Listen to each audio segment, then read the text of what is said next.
같이 봅니다. 여호수아 21장 43절에서 45절까지 말씀을 보겠습니다.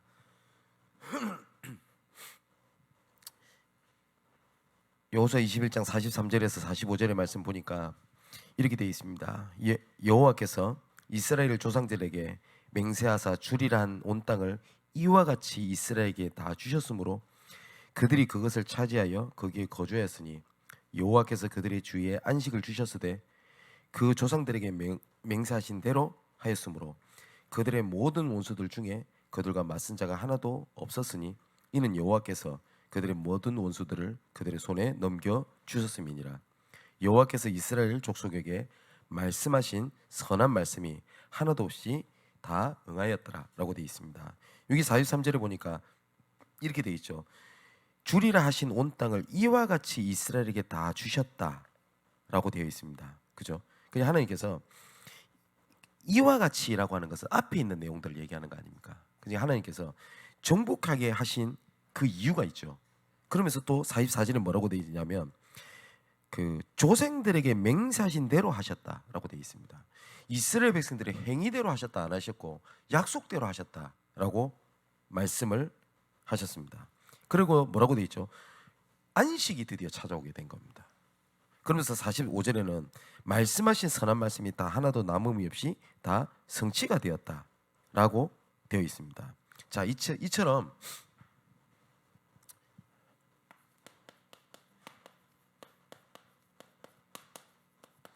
전도 캠프에 대한 응답을 이제 현장으로 연결시키는 응답을 본격적으로 받게 될 것입니다. 이번 주가 되면 여호수아서가 끝납니다. 전체 내용이. 그런데 우리가 진짜 잊지 말아야 될 게 있어요. 분명히 뭐라고 되어 있냐? 말씀하신 대로 이렇게 말씀하셨습니다. 만일에 목사인 진성민 목사라고 하는 사람의 그냥 개인 얘기라면 참고해야 됩니다. 그죠? 근데 하나님의 말씀이라면 붙잡아야 됩니다. 그렇겠죠? 자, 그것처럼 우리가 서론에 조금 잡아야 될 것이 우리 몇 년 동안 정복이라는 단어를 가지고 지금까지 하나님께서 우리를 준비하셨습니다.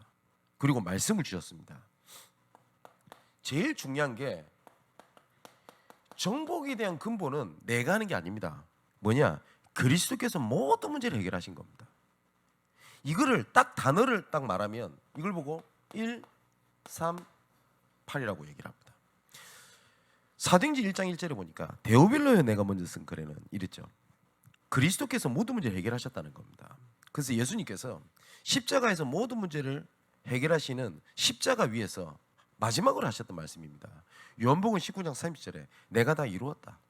내가 모든 문제를 끝냈다. 다시는 저주와 재앙을 받지 아니한다 라고 선언을 하셨습니다. 그러면 올 한 해 우리가 영적 훈련 중에서 제일 중요한 게 뭐라고 얘기했죠? 그렇다면 우리에게 일어나는 것은 절대 문제, 갈등, 저주, 재앙이 되지 아니한다. 그래서 문제 삼지 마라. 문제가 맞는데 문제 삼지 말아야 되겠다 하면 그건 정신병입니다. 맞죠? 분명히 문제가 맞는데 문제 아니야. 그건 아니죠.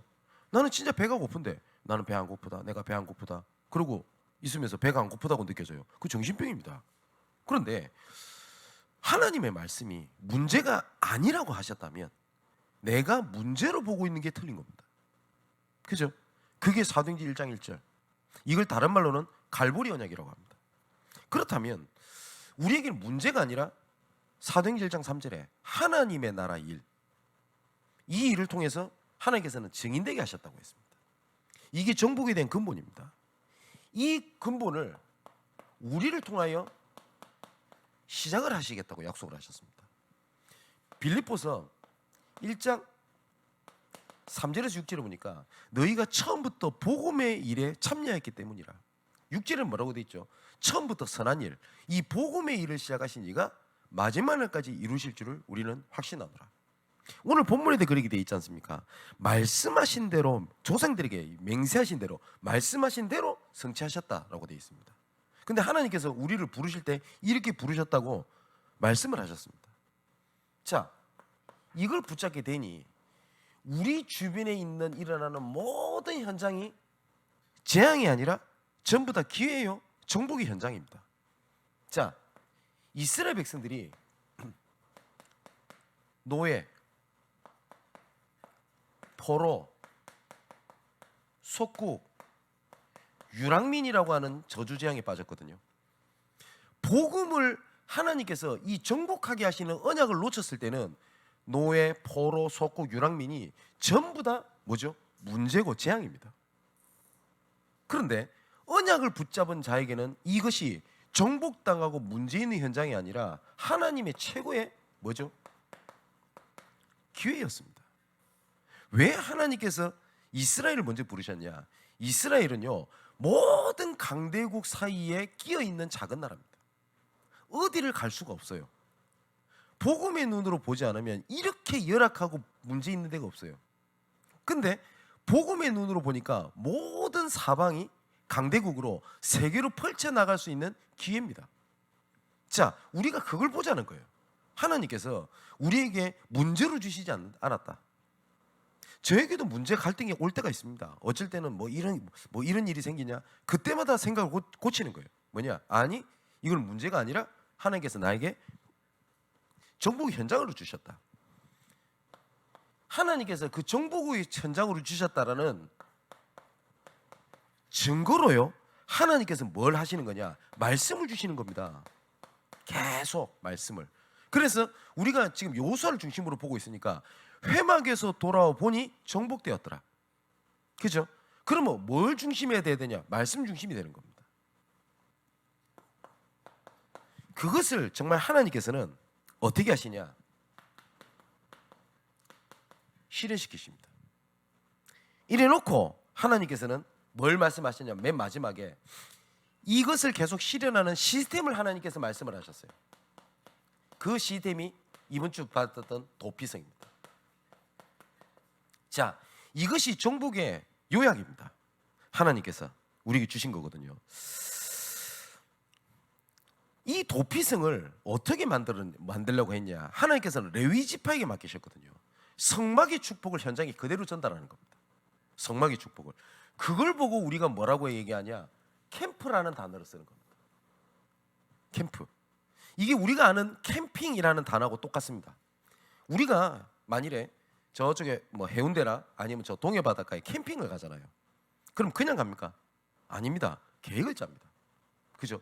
뭐 하고 놀 건지, 누구랑 놀 건지, 가서 뭐 할 건지, 그죠? 그리고 그 끝나고 그냥 돌아옵니까? 아니죠. 정리를 하죠. 그러나 또 계획을 짭니다. 다음에는 어디를 놀러 가자. 놀러 갔는데 거기에는 삶에 대한 모든 것들을 그대로 옮겨놓고 거기서 할 걸 하고 돌아오죠. 이걸 보고 캠프라고 얘기해요. 그러면 내가 있는 지역에서 전도 캠프를 하겠다라고 하는 것은 교회의 축복을 그대로 옮겨놓는 겁니다.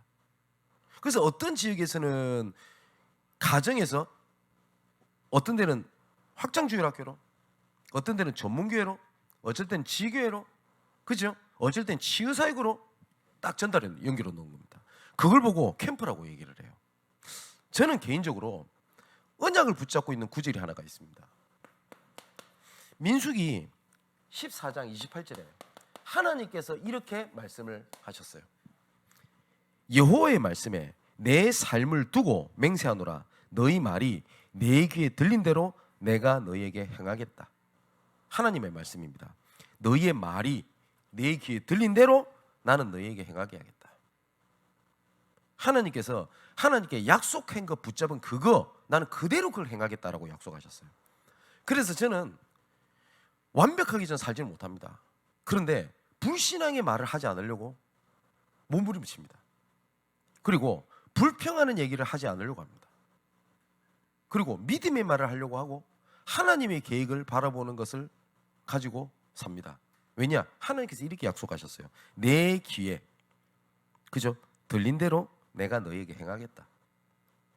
그러면 제가 항상 머릿속에 꿈꾸고 있는 우리 교회가 교회 모습이 있겠죠. 그 모습이 이겁니다. 현장 곳곳에 캠프를 뿌리 내리는 겁니다. 양문교회가 센터가 되고요. 지금 말씀을 듣는 우리 전도자들이 10명이다, 100명이다.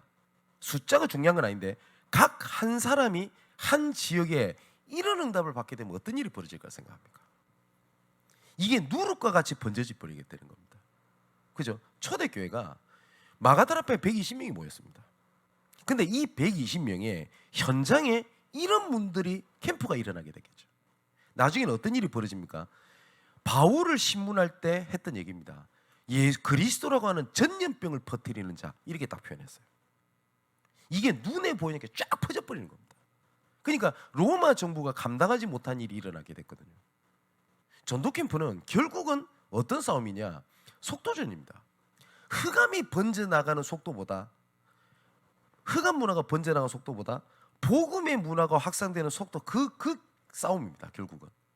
그죠? 이거는 뭐 조급하게 하자 이 말을 하는 게 아닙니다. 우리 교회 성도가 한 10명만 제대로 이 현장에서 이 문을 찾게 되면 그 뒤에 파급효과는 10군데가 아닙니다. 기하급수적으로 늘어나게 됩니다. 그것을 어떻게 하는 거냐? 현장화를 시키는 거예요. 그 시작을 언제 하겠냐라고 하는 얘기를 금요일 때부터 조금 말씀을 하기 시작한 겁니다. 저랑 같이 오래 계셨던 우리 중지자분들, 전도자분들은 아마 이런 생각이 드실 겁니다. 또 목사님이 드디어 이 말씀을 하시기 시작을 했다. 그죠? 얘기를 하다가 약간 좀 못 알아듣고 이러면 또 저는 또 기다립니다. 그리고 또 지금 시간표 됐다고 생각을 하고 또 말씀을 드리는 겁니다. 그래서 제 마음속에 어떠한 제 개인적인 믿음이니까요, 올 한 해를 전도 캠프를 현장화시키는 원년으로 삼겠다. 지금까지 전도 캠프가 전 성도의 뭡니까? 방향, 미션이라기보다는 저와 몇 사람들을 통해서 지금까지 우리 교회를 세워 나가왔던 일이었거든요. 이것을 이제 뭘 하겠냐? 전 성도의 응답으로 가져가서 찾아내려고 지금 하나님께서 언약을 주셨고 점점점 확신이 듭니다. 그래서 올 한 달 동안 나중에 얘기를 드리겠습니다만은 이 전도 캠프를 어떻게 진행을 할 거냐? 순회를 하게 될 겁니다. 저만 순회를 하는 거냐? 아니요. 여기 있는 전도자들까지 함께 순회를 하는 겁니다. 그러면 순회를 하면서 어떤 응답을 찾겠냐라고 하는 것을 말씀을 잘 붙잡으셔야 돼요. 특히 조금 인도받는 전도자들은 아마 지난주 금요 메시지부터 하나님께서 중요한 전환점이 되는 말씀을 주시기 시작한다고 아마 캐치하셨을 겁니다. 이제 지금까지 내가 좁은 안목으로 봤던 전도, 아니면 특별한 사람만 하건다고 느껴지는 그 전도가 아니라 모든 사람에게 전체가 함께 가는 응답을 하나님께서 주시는 시간표가 됐다라고 언약 붙잡으시면 됩니다. 자, 그렇다면 도대체 전도 캠프가 뭐냐? 그 정의가 있을 거 아닙니까? 도대체 전도 캠프를 통해서 뭘 하게 되는 거냐? 가장 중요한 겁니다. 전도 캠프는 빛을 발하는 것입니다. 어떤 빛입니까? 창세기 1장 2절에 보니까 흑암, 혼돈, 공허의 현장에 하나님께서 창조의 빛으로 빛이 있으라 이렇게 말씀하셨습니다. 여기 보니까 흑암, 혼돈, 공허. 그죠? 또 요한복음 1장 1절에서 12절의 말씀 보니까 뭐라고 되어 있냐? 재창조의 빛. 이 빛이 창세기 3장 문제로 말미암아 잃어버렸단 말이에요. 근데 그리스도를 통하여 이 빛을 하나님께서 회복하셨습니다. 그래서 지금도 그리스도님이 선포되는 곳곳마다 흑암이 무너집니다. 확실합니다. 우리가 알고 있는 그리스도가 내가 알고 있다 정도가 아닙니다. 그래서 나는 그리스도를 안다, 저는 그렇게 말 못하겠습니다. 뭐냐? 그리스도 안에 그 어마어마한 걸 조금 알았는데도 절대 불가능을 절대 가능으로 바꾸시는 하나님의 증거들을 봤습니다. 그죠? 또 이사야 60장 1절에서 22절의 말씀 보니까 영광의 빛이 내 임하였으니 이리 돼 있거든요. 이미 하나님께 영광의 빛을 비췄단 말이에요. 그 영광의 빛을 현장으로 전달하는 겁니다. 베드로전서 2장 9절에는 뭐라고 돼 있냐? 기이한 빛 이렇게 돼 있어요. 그렇다면 전도 캠프 때 우리가 뭘 하는 거냐? 전도 캠프의 주인공은 예수 그리스도이십니다. 뭐냐? 딱 그리스도만 담는 거예요. 이번 캠프를 했더니 뭡니까? 우리 교회가 분위기가 좋아졌다. 그것도 응답인데 그거 응답 아닙니다. 중요한 건 뭐냐? 그리스도가 남는 거예요. 그렇기 때문에 응답이 있다 없다가 키가 아닙니다. 전도 캠프 열심히 했는데 나름대로 내 기준에 응답이 없다. 아니에요. 뭐냐? 그리스도가 증거됐다. 그러면 된 거예요. 근데 증거됐는데 아무 일이 없다. 아무 일이 없는 게 아니라니까요. 반드시 그건 열매로 오게 됩니다. 그래서 전도 캠프는 제일 중요한 키가 있습니다.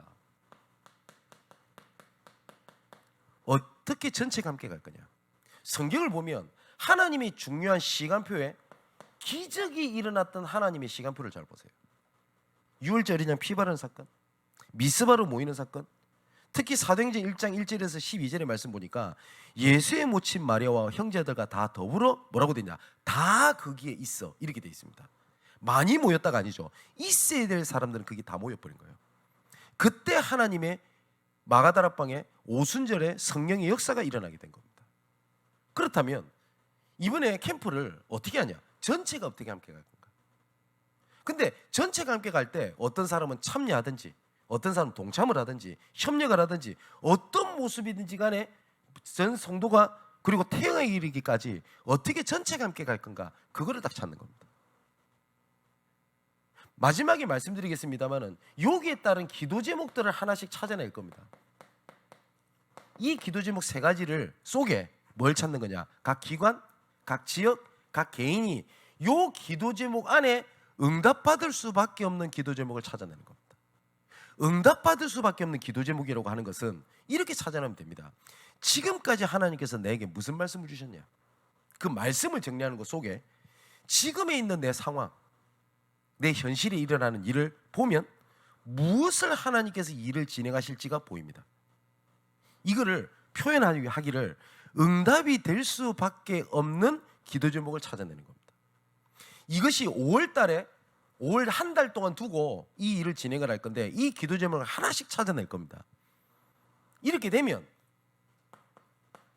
어떤 일이 벌어질 거냐, 하나님의 숨은 계획이 딱 보이게 될 겁니다. 나는 이게 문제였고 아니면 그냥 나는 지나가는 일처럼 봤는데 알고 봤더니 이게 하나님의 숨은 계획이에요. 이 숨은 계획을 봤더니 나는 요렇게 보고 있는데, 작게 보고 있는데 하나님께서는 응답의 새로운 밭을 하나님 문을 열어버린 겁니다. 그죠? 나는 내 가정에 하나님의 언약을 붙잡고 이번에 캠프를 준비하고 있었는데 하나님께서는 버려져 있는 99% 불신 현장에 하나님의 문을 딱 열어버린 겁니다. 많은 사람들이 착각하는 게 있습니다. 교회 안에는 1%의 제자가 있어요. 1%도 안 될 수도 있습니다. 근데 우리는 어떻게 생각하냐, 요 1%가 잘 지지고 볶고 막 훈련시키고 막 반죽이 하나 가지고 99% 현장에 전도하려고 생각을 합니다. 심지어 목사님들조차도 그렇게 생각합니다. 그러다 보니 완전한 제자가 안 보이는 거예요. 우리가 절대 제자 이러면 우리가 또 착각합니다. 흔들리지도 않고. 뭐 로봇입니까? 힘든 일이 오면 힘들어야지, 그죠? 우울한 일이 오면 우울한 감정 드는 게 당연한 겁니다. 근데 우울한 것도 딱 꽂고 이 절대 제자입니까? 아니, 그걸 절대 제자를 하지 않거든요. 그죠? 이렇게 기준이 되다 보니 나는 아직 제자가 아닌 것 같아. 나는 아직 전도자가 아닌 것 같아. 스스로 느끼는 거는 뭐 그렇다 칩시다. 목회자인 제가 그런 눈으로 봤다. 어떻게 될 것 같습니까? 저희 교회 부교육자들 올 때마다 그 부교육자들을 반 죽이는 방법이 있을 겁니다. 제가 뭔지 압니까? 제 기준으로 부교육자를 보고 판단해버리면 부교육자들 우리 전사님 중에서 그 살아남을 사람 없을걸요. 그러니까 제가 기준이 돼가지고 제 열정, 열심, 방향, 그럴 것 같습니까? 이거는 우리 전사님들 무시하는 게 아니라 죽은 학기 하나도 전도사 때 담임 목사님이 보고 있는 거 이상 못 봅니다. 이거는 전사님들 무시하는 말이 아니고요. 그죠? 생각해 봅시다. 누가 진짜 성도들 한 사람 한 사람 사랑하고 생각하고 이 마음이 부교육자가 그럴 때는 나 진짜 중요한 일 할 수 있을걸요. 근데 대부분 그렇지 않단 말이에요. 근데 그 기준으로 왜 못 보냐, 안 되냐 이래 버리면, 그죠? 안 된단 말이에요. 그런데 하나님의 방법은 뭐냐? 불완전하고 연약한 1%를 할지라도 방향이 버려져 있는 99% 불신 현장을 살리는 데 방향을 맞출 때 하나님께서는 불완전한 1%도 책임지시는 겁니다. 그게 하나님의 방법입니다. 그래서 어느 정도 준비가 되고 난 다음에 전도해야 되겠다, 전도를 해라 라고 하지 않고 하나님께서는 처음부터 부르시자마자 했던 말입니다. 너희는 남은 자요, 남길 자라. 맞죠? 제자로 불렀고 전도자로 불렀다고 얘기했습니다. 바로 그 순간 어느 정도 믿고 어느 정도 준비되고 난 다음에 전도자의 단계가 아니라 하나님께서 처음부터 우리를 뭐라고 부르셨냐? 내가 너를 파수꾼으로 세웠다라고 안 합니까? 그죠? 그래서 이번 캠프 때 우리 새 가족들, 우리 렘넌트들도 언약 잡으셔야 됩니다. 또 사역자들도 내 판단에 이 사람은 아직 멀었어가 아닙니다. 거기에 하나님의 어떤 숨은 계획과 새로운 밭이 있는지를 파고 들어가는 겁니다. 이렇게 하려고 하면 방법이 아니거든요. 말씀을 가지고 세밀하게 성령 인도 받는 겁니다. 이러다 보면요, 뭐가 보이냐면 시간표가 보여요. 어떤 시간표냐? 나에 대한 시간표가 보여요. 전혀 전도하고 나하고 상관이 없다라고 생각했던 사람이 언약 붙잡고 시작을 했더니 예비된 사람이 있어요. 실제로 나를 통해서 하나님께서 진짜 일을 진행하신 계획이 있네. 나한테는 올바른 시작이구나. 그 시간표가 될 수 있어요. 어느 정도 전도가 준비되어 있는 사람이 있습니다. 내가 이 일에 생명 걸어야 되겠다. 결론이 될 수 있어요. 그래서 캠프는 뭐냐? 준비되지 않은 자에게는 시작이 되고 준비된 자에게는 결론이다. 모든 성도들이 찾을 수 있는 응답입니다. 그리고 지금까지 하나님이 주셨던 은혜가 있을 거 아닙니까? 우리가 받은 훈련이 있을 거 아닙니까? 그것을 확인하는 절호의 기회입니다. 그래서 지금부터 전도 캠프를 5월 달에 할 걸 두고요. 이 올해는 5월에 한 번, 11월에 한 번 할까 지금 생각 중에 있습니다. 5월에는 순회를 할 건데 그 순회를 어떻게 할 것인지는 계속 말씀을 드릴 테니까 그것에 대해서 지금 생각할 필요 없고, 가장 먼저 뭘 하는 거냐? 지난주에 하셨던 것, 말씀드렸던 것처럼 전도 캠프를 시작하는 중심을 잡으셔야 됩니다. 그리고 말씀을 잡으셔야 됩니다. 이거는 제가 금요일에도 말씀을 드렸고 주일 2부 때도 말씀을 드렸어요. 가장 중요한 것은 뭐냐면 나를 잡으세요. 전도 캠프에서 제일 중요한 것은 뭐냐면 망대를 세우는 겁니다. 복음 전해드릴 이유를 보는 거예요. 그죠? 제가 그래서 이런 말씀 안 드렸습니까? 이번 주일에도 말씀드리겠습니다만은 전도를 하겠다라는 것보다 더 중요한 게 있어요. 전도 이유를 발견하면 돼요. 여러분, 공부 더럽게 하는 애들 있죠. 공부해라 한다고 해서 얘 공부합니까? 안 합니다. 그리고 여러 가지 예를 듭니다. 야, 공부하면 어떻게 되는지 아나 하면서 길거리에 좀 약간 좀 연약한 사람 뭐 저렇게 돼. 씨알도 안 먹혀요, 애들한테. 근데 좋은 의미든 안 좋은 의미든 애들한테 공부의 이유가 잡히는 그 순간 애들은 공부해요. 틀렸든 맞든 그 이유가 순수하든 불결하든 이렇게 얘기할 수 있죠. 이번에 네 진짜 점수 오르면 뭡니까? 휴대폰 새 걸로 사줄게. 그게 공부할 이유가 돼요. 지속은 안 돼서 그렇지. 그죠? 마찬가지입니다. 전도에 대한 올바른 이유가 세워지면 돼요. 그렇죠? 그거를 찾는 겁니다.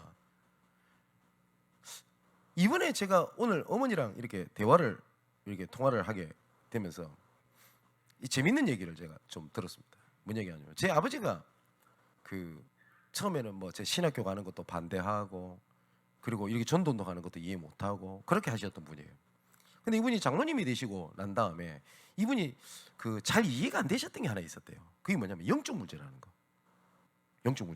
그래서 제가 농담으로 뭐라고 했냐면 지금까지 본인이 살아온 삶이 영적 문제면서 그게 안 보이냐고 제가 농담을 했는데, 이번에 우리 가족의 중에서 약간 정신 문제가 있는 이런 그 친구가 있거든요. 이런 거라든지 이번에 그 전두환 뭐 아들이 뭐 유튜브에다가 뭐 떠들더만요. 보니까 그 약간 마약 중독자 행세도 하고 마약도 먹고, 그걸 아버지가 딱 보시더니 귀신이 있구나. 영적 문제라는 게 있구나. 이 대물림 되는구나. 이걸 느끼셨다고 그래요. 그죠? 근데 정말 그게 느꼈다면 그래서 그리스도 얘기해야 되는구나. 그 이유가 될걸요. 그러니까 그런 이유가 없어. 꼭 예수 얘기해야 됩니까? 그죠? 또 제가 어떤 얘기를 들었습니다. 전도를 하는데 꼭 목사님처럼 가서 메시지를 해야 되냐, 이런 질문을 제가 받았어요. 그러니까 가서 말 좀 들어주고 위로해주고 함께해주고 그럼 교회 나올 거 아니냐. 예. 그것도 필요한 거거든요. 그런데 사람은 절대 살리지 못합니다. 위로는 위로해서 될 것 같으면요, 위로하면 돼요. 맞죠? 위로가 흑암을 절대 못 이깁니다. 흑암에 빠져 있는 사람 위로한다고 해서 이 사람은 잠시 순간 도움은 될 수 있을지언정 이 사람 운명 사주팔자 해방시키지 못합니다.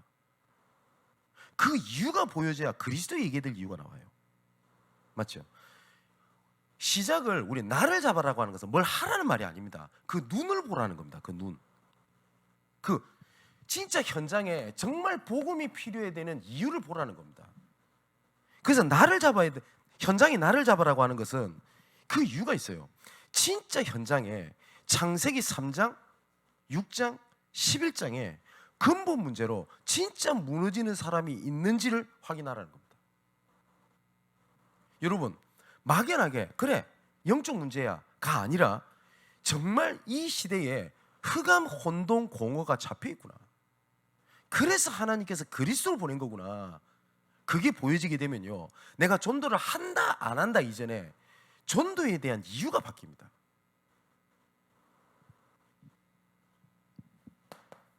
그 이유를 얘기하는 겁니다. 전도하는 이유가요, 사람마다 다 이유가 다 달라요. 그죠? 교역자다 그러면 교역자니까 해야 돼. 의무가. 그게 이유가 될 수 있습니다. 맞죠? 그런데 지속하기 어려워요. 어떤 사람은 이렇게 합니다. 축복받기 위해서. 전도하면 축복받는다니까. 그게 이유가 될 수 있어요. 나쁘다 틀렸다 전에. 그런데 내가 좀 약간 문제가 오면 전도 안 합니다. 그런 사람들. 그게 올바른 이유가 될 수 없단 말이에요. 그리고 어떤 교회에서는 뭐 청동은 전도주일, 막 교회 한번 꽉꽉 채워보겠다, 이런 동기를 가지고 전도할 수 있습니다. 그것도 이유가 됩니다. 그죠? 근데 하나님께서는 생명 살리는 것을 얼만큼 소중하게 보시냐, 틀린 이유라 할지라도 전도하는 사람과 축복하시는 게 있어요. 실제로 그걸 진짜 많이 봅니다. 근데 중요한 거는 우리가 전도 운동이라고 하는 것은 지속해야 되잖아요. 지속해야 돼. 이유를 발견하자는 겁니다. 그래서 우리는 전도를 하자는 게 아니에요. 우리 양문교회가 전도 열심히 하자? 아닙니다. 아, 우리 목사님은 전도를 되게 강조하시는구나. 그 말이 아닙니다.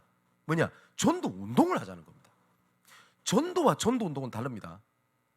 전도는 1년에 한 번, 평생에 한 번에도 전도한 거예요. 그죠? 교회 주어졌다, 전도한 겁니다. 그게 맞다 틀렸다가 얘기하는 게 아닙니다. 전도 운동은 뭐냐? 모든 일이 전도하고 관련되게 통하는 겁니다. 그죠? 밥을 먹어도 전도를 위하여. 우리가 하나님을 위해서 산다는 게 뭡니까? 밥을 먹어도, 사람을 만나도, 무슨 일을 하더라도 주의 영광을 위하여. 그죠? 주의 영광을 위해서 하는 일이 뭔데요, 그러면? 착하게 사는 겁니까? 아니죠. 주의 영광이 우리에게 임하게 하신 이유는 우리가 요소에서 확인했지 않습니까? 그 영광을 곳곳에 도피성을 구별해라, 그거 아닙니까? 그거를 보라는 겁니다. 고린도서 6장 1절 2절에 보니까 지금은 은혜 받을 때요, 지금은 구원의 날이라 그랬거든요. 이 날을 하나님께서 뭐냐? 은혜의 때, 구원의 날, 이렇게 보십니다. 그러면 우리가 매일의 날을 하나님께서 보시는, 하나님께서 보시는 그때, 은혜 받을 때요, 구원의 날이다 라고 되어 있습니다. 그럼 우리가 매일을 지나는 날이 뭡니까? 만일에 하나님의 은혜의 때와 구원의 날이 나의 날과 나의 시간표가 될 때 모든 것이 하나님과 통합니다. 이걸 보고 뭐라고 얘기를 하냐? 보좌의 안테나. 그때부터 하나님의 모든 응답이 몰려오게 될 겁니다. 보좌의 플랫폼. 이것을 좀 더 계속 말씀을 통해서 넓고 깊게 보는 겁니다. 그걸 보고 뭐라고 얘기를 하냐? 보좌의 망대라고 얘기를 합니다. 그죠? 하나님께서는 은혜 받을 때요, 구원의 날이로다. 전도서 3장에 뭐 할 때가 있고, 뭐 할 때가, 뭐 할 때가 있고, 모든 날은 사람이 다 때가 있어요. 근데 하나님께서는 그 모든 날을 영혼을 보고 일하신다 안 하십니까? 그러면 내가 지금까지 지나갔던 날을 뭘로 만드냐? 하나님의 은혜의 때와 구원의 날로 잡는 겁니다. 근데 우리는 365일 이렇게 살아야 되는데 어렵단 말이에요, 당장. 그죠? 그래서 일주일 중에 한 날을 잡아라고 하는 겁니다. 그 날을 잡고 뭘 하는 거냐? 하나님의 계획을 쳐다보는 거예요. 전도 안 해도 된다니까요. 오늘 날이 하나님의 구원 계획과 뭔 상관이 있지? 라는 것으로 계속 보고 생각하는 겁니다. 그날만이라도. 처음에는 그게 당장 안 보일 수도 있어요. 그런데 보이는 게 달라요. 망대. 아, 진짜 그렇구나. 그냥 생각해 보십시오. 365일 우리 날을 지나갈 때 하나님의 구원의 날을 어떻게 얼마만큼 생각하고 지나가십니까? 거의 대부분 안 그럴걸요. 그렇다면 하나님의 계획과 내 삶이 안 맞는다는 말과 같잖아요. 그렇죠? 그래서 한 날을 잡으라는 거예요. 그 날을 잡아놓고 뭐를 하는 거냐? 나의 현장에 모든 것을 전도 스케줄로 보는 겁니다. 그 날만이라도 모든 것을 전도 계획으로 봐라. 그러면 뭐가 보이냐면 문제 아니구나. 보일걸요. 예레미야 29장에 1절에서 14절에 하나님께서 이렇게 말씀을 하십니다. 자, 예레미야 29장의 말씀을 보니까 뭐라고 말씀하시냐? 하나님께서 너희들 바벨론으로 포로 가게 될 거야. 얼마나 억울합니까? 그리고 얼마나 힘듭니까? 근데 하나님께서는 이렇게 말씀하세요. 예레미야 29장 5절을 보니까 너희는 4절의 말씀 보니까 만군의 여호와 이스라엘 하나님께서 예루살렘에서 바벨론으로 잡혀가게 한 모든 포로들에게 이같이 말씀하시니라. 자, 문제가 왔어요. 재앙이 왔어요. 뭐라고 말씀하시냐? 너희는 집을 짓고 거기에 살며 텃밭을 만들고 그 열매를 먹으래요. 분명히 이스라엘에서 이렇게 생각해요. 속히 이 자리에서 빠져나가기를 원했을걸요. 여러분 지금 그렇지 않습니까? 속히 내가 이 가난에서 빠져나가야 되겠다. 내가 지금 갈등, 어려움이 있고 상처 속에 내가 빨리 속히 나가야 되겠다라고 생각하잖아요. 근데 하나님께서 그렇게 말씀 안 하세요. 거기 머물러. 그러면서 뭐라고 해요? 아내를 맞아요. 자녀도 놓고. 그러면서 이렇게 말씀을 하십니다. 10절에 보니까 여호와께서 이같이 말씀하시니라. 바벨론에서 70년이 참에 내가 너희를 돌보고 나의 선한 말을 너에게 성취하여 이곳으로 돌아오게 할 것이다. 70년 동안 너 포로 그렇게 있어. 이렇게 말씀하셨어요. 얼마나 절망입니까? 그러면서 이렇게 말씀하신 겁니다. 11절에 여호와의 말씀이니라. 너희를 향한 나의 생각을 내가 안 하니 평안이요 재앙이 아니니라. 너희에게 미래와 희망을 준 것이라. 자, 그러면 하나님께서 이렇게 말씀하신 것을 붙잡고 70년 동안 지낸 거랑 맞죠? 이런 언약을 놓치고 70년 동안 개고생하는 거랑 다르다니까요. 맞죠? 그래서 내 나를 잡고 그날만이라도 모든 만남, 일, 모든 것을 전도하고 무슨 계획이 있지를 계속 생각을 하는 겁니다. 이 고민을 하는 겁니다. 그렇게 하다 보면 진짜 뭐가 보입니다. 우리 사랑하는 우리 양문교회 우리 전도자 여러분, 우리 중직자 여러분, 성도 여러분께 정말 간곡하게 부탁을 드립니다. 내 수준에 나는 안 돼. 나는 말을 못해서 안 돼. 내가 지금 처한 상황은 그런 거 말할 분위기가 아니야. 그런 불신앙이 언약부터 강하게 붙잡히는데 그거 진짜 내려놓고요. 내가 많은 걸 하라는 게 아닙니다. 이런 캠프를 시작을 하는 겁니다. 계속 말씀드릴 겁니다. 그러면 어느 날 전도를 한다 안 한다를 떠나서 그냥 전도가 아닙니다. 진짜 현장을 파고드는 전도해야 될 시간표가 올 겁니다. 이 말씀은 계속 하게 될 겁니다. 뭐냐? 현장의 필요가 뭐냐? 그거를 파고 들어가야 현장을 살릴 수 있겠죠. 맞죠? 이걸 보고 뭐라고 하냐? 현장 분석이라고 합니다. 그 사람에게 필요한 부분들을 필요를 복음에 대한 필요를 던져줘야 되겠죠. 여기서 필요한 게 뭐냐? 사랑 계획표입니다. 이 일을 하기 위하여 연합할수록 이익입니다. 그래서 하나 되는 겁니다. 제가 양문교에서 제 혼자 캠프를 하는 것보다 저와 같이 캠프를 이해한 우리 전사님이나 우리 장로님들과 함께 연합하면 할수록 영적으로 이득입니다. 무조건 많으면 이득이다가 아닙니다. 이거 이해한 사람이 연합할수록 이득입니다. 그걸 놓고 우리가 현장 분석을 하는 거고 사람 분석을 하는 겁니다. 필요한 걸 던져줘야 되기 때문에. 제가 한번 몇 번 간증을 드렸죠. 은평구에 정산동이라는 데가 있습니다. 그 캠프를 준비를 해요. 알고 봤더니 거기는 거의 맞벌이 부부입니다. 그리고 가난한 지역이에요. 그러니까 학원이 없어요. 그 동네에는. 그 흔한 피아노 학원도 없어요. 그럼 그 말은 뭡니까? 애들이 많아도 학원 운영이 안 된다 이 말이겠죠.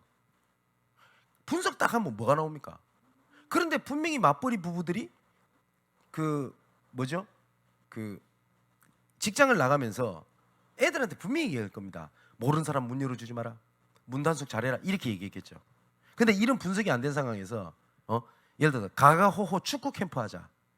그래가 애들 초인종 누르고 한번 나와볼래? 교회에서 나왔는데 문 안 열어줘요. 그죠? 현장 분석이 안 되면 이런 일이 벌어져요.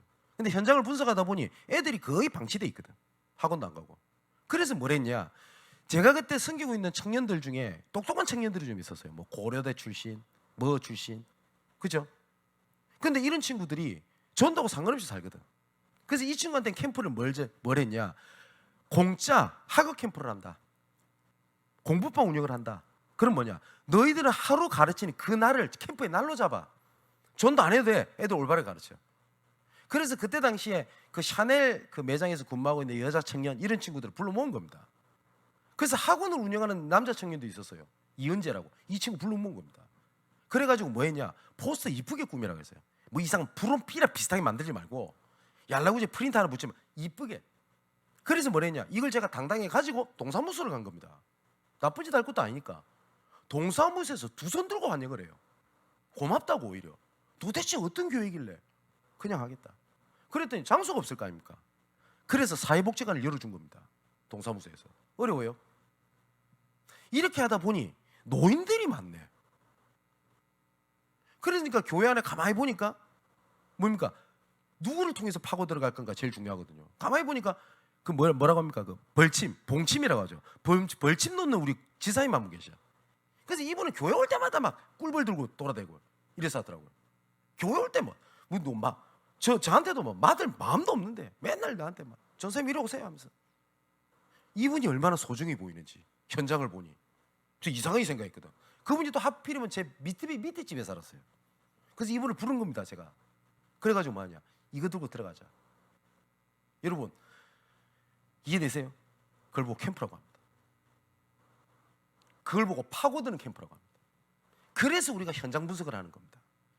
근데 이런 거 이해 안 되고 현장 분석하라니까 뭐 분석이 옵니까? 미자고 몇 개, 그 뭡니까? 뭐 절이 뭐가 있고, 그 어쩌라고요? 무당집 몇 개, 어쩌라고?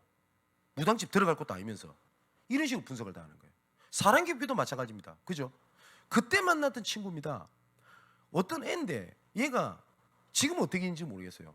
얘 이름도 안 까먹어. 박차오름. 얘는 양궁 선수입니다.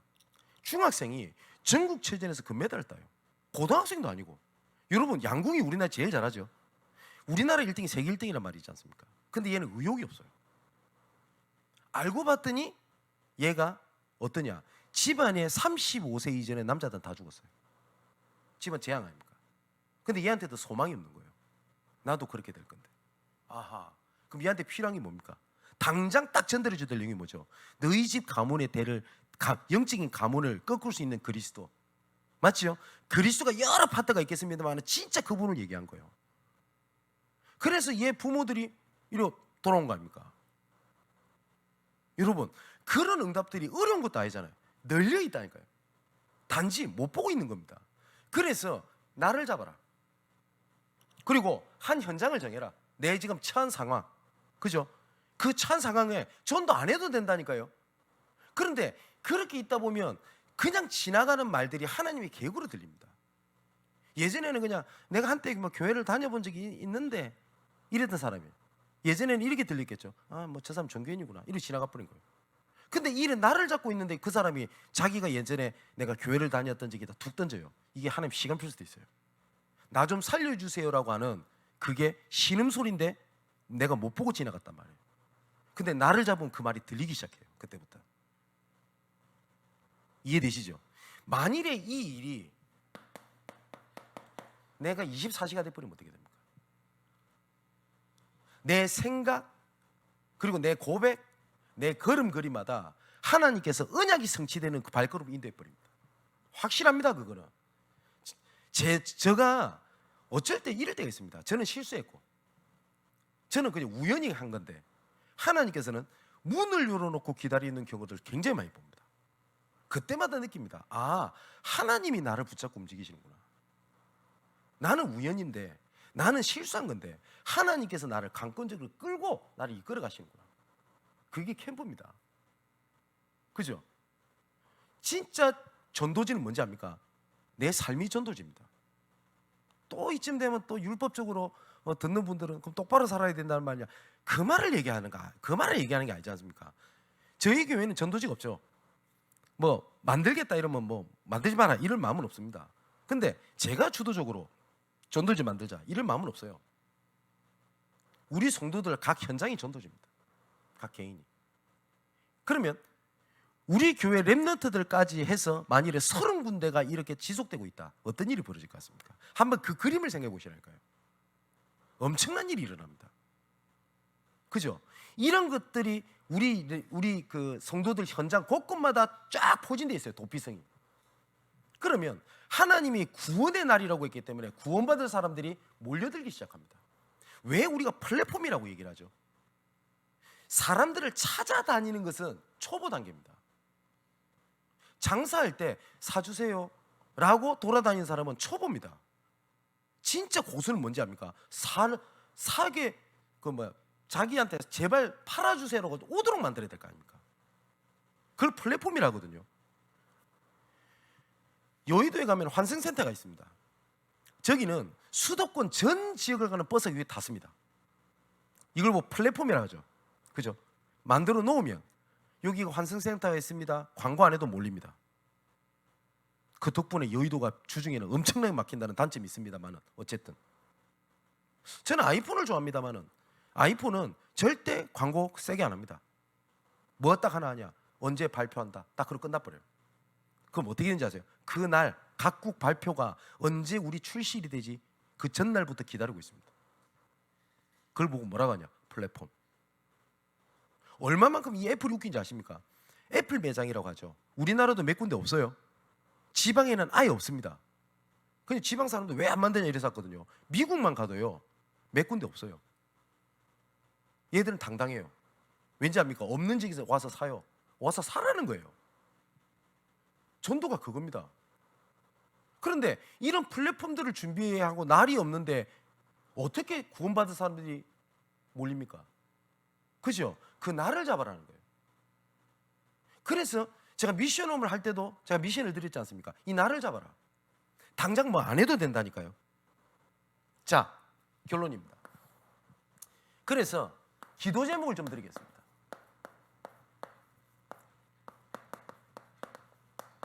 5월에 순회 캠프를 합니다. 이 순회 캠프를 할 때 저가 돌 부분이 있고 우리 전사님이 돌아야 될 부분이 있고 우리 중직자가 돌아야 될 부분이 있습니다. 그렇겠죠. 예를 들면 우리 교회 A라고 하는 성도가 있어요. 근데 그 성도랑 밀접한 소통을 하고 있는 우리 권사님이나 장로님이 있어요. 그러면 저보다는 그분이 순회를 하시는 게 나아요. 근데 그냥 가보라는 게 아닙니다. 이것을 보고 들어가라는 말입니다. 그래서 어떻게 하는 거냐? 가장 첫 번째 기도 제목, 이번 주부터 주보에 계속 실겠습니다. 전체가 이것으로 하나가 되게 하고 전체를 빠짐없이 도는 겁니다. 모든 성도들 뭡니까? 뭐 1년 전에 2년 전에까지 있었다. 요새는 모든 성도들 빠짐없이 돌아라. 이게 첫 번째 기도 제목입니다. 두 번째입니다. 뭘 하기 위함이냐? 이런 사람들을 모아가지고 이제는 장기 결석자들 모아서 교회 채우자, 그런 수준 낮은 걸 하자는 게 아닙니다. 그건 따라온 응답이고요. 골로새서 4장 2절 3절에 보니까 우리에게 전도할 문을 우리에게 열어주사 그랬습니다. 우리 성도들 현장에 방치되어 있고 버려져 있는 그 문을 찾아내는 겁니다. 그리고 이거 전체 기도 제목입니다. 뭐냐? 5월에 그 날을 놓고요 정복의 날로 삼으십시오. 그럼 이렇게 하면 되겠죠. 나는 이번에 5월 달에 내가 말씀 듣다 보니까 우리 가정복음화에 대한 내가 날을 잡겠다. 필요하면 교육자를 초청하거나 아니면 함께 모여서 기도하는 겁니다. D-Day를 삼는 거죠. 이래 놓고 뭐라 하는 거냐? 혹시 내가 복음 전할 사람이 있다, 이 날을 잡아놓고 초청을 하기로 계속 기도하면서 필요하다면 성도들과 함께, 필요하면 교육자를 초청하는 겁니다. 해보시라니까요. 그죠? 그게 캠프입니다. 제가 부교육자 때 어쩌면 이 순회를 다른 말로 말하면 신방 이렇게 얘기할 수 있겠죠. 근데 이 신방을 캠프로 연결 얼마든지 지을 수 있습니다. 그런 날을 잡고 필요하다면 교육자를 초청하시고 아니 본인이 하셔도 됩니다. 그때 주신 응답과 인도받는 것을 계속 피드백을 달라는 겁니다. 이해되시죠? 그러면 내가 이번에 유초등부 담당이다. 그럼 유초등부 애들이 다니는 학교에 한번 전체를 한번 돌아보겠다. 단 이유가 뭐냐? 여기에 관련된 문이 뭐가 있냐? 반드시 나올 겁니다. 반드시. 그게 캠프입니다. 이해되시죠? 자, 그래서 어떻게 하는 거냐? 2023년 올해를요 전도 캠프가 개별적으로 각계 전투가 돼 있던 이것이 교회 전체 현장의 원년시대로 만들어라. 원년시대로. 이 얘기를 몇 년 전에 했다가 다시 제가 집어넣었다가 다시 꺼냈다가 집어넣었다가 이걸 계속 반복하고 있거든요. 혹시 이번에도 아니라면 또 얘기할 겁니다. 걱정 안 하셔도 됩니다. 근데 반드시 하나님의 소원이기 때문에 전 될 거라는 확신이 있습니다. 그래서 올 한 달 동안 이 날을 잡는 겁니다. 어떤 분이 이런 질문을 하대요. 6월은 안 됩니까? 그건 아닙니다. 그죠? 그러면 날을 딱 잡는 겁니다. 정복의 날을 잡으라는 말은 무슨 날입니까? 이때 내가 진짜 가정 문제를 두고 하나님의 정복의 날을 딱 잡는 겁니다. 이날 내 자녀 문제한테, 내 자녀한테 준비하면서 기도하는 그날. 맞죠? 꼭 뭐하고 갔냐? 에스더가 자기 왕 앞에 들어간 날을 딱 정합니다. 금식하면서. 그죠? 그러면서 뭐라고 기도하죠? 내가 죽으면 죽으리이다. 근데 아무리 여왕이라 할지라도 왕 앞에 가면 죽는단 말이에요. 그죠? 근데 딱 D-Day를 정해놓고 기도를 하고 있는데 그때부터 흑암은 막 흔들리기 시작하고요. D-Day가 되어진 그날 흑암이 팍 무너지면서 어떤 일이 벌어집니까? 어서 오시오. 여왕에게 뭐라고까지 얘기해줘? 원한다면 이 나라 반이라도 내가 떼주겠어. 그때 자기 얘기를 한 겁니다. 그때 바로 얘기하면 안 돼가십니까? 왕이시여, 내가 잔치에 내가 초대를 하겠습니다. 아, 그러겠다고. 왜? 약속했으니까. 그때 하만의 계략이 맞죠? 무너져 버리는 겁니다. 그래서 그때 나왔던 절기가 뭡니까? 불임절 아닙니까? 이스라엘 전체가 초상치는 날이 뭘로 됐다고요? 정복의 날, 불임절이 돼버린 겁니다. 그런 날을 잡으라는 겁니다. 맞죠?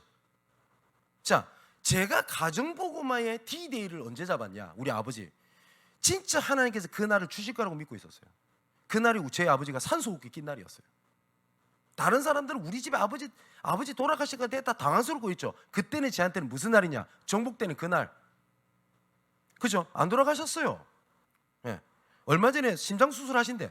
걱정 안 했어요. 안 돌아가셨어요. 또 벌써 2번 부활하셨어. 그래서 제가 농담으로 뭐 그리스도냐 맨날 정복의 날. 이거 그냥 하는 얘기 아닙니다. 이걸 보고 뭐라고 하냐? 전도 캠프라고 얘기합니다. 캠프의 날을 정하시라.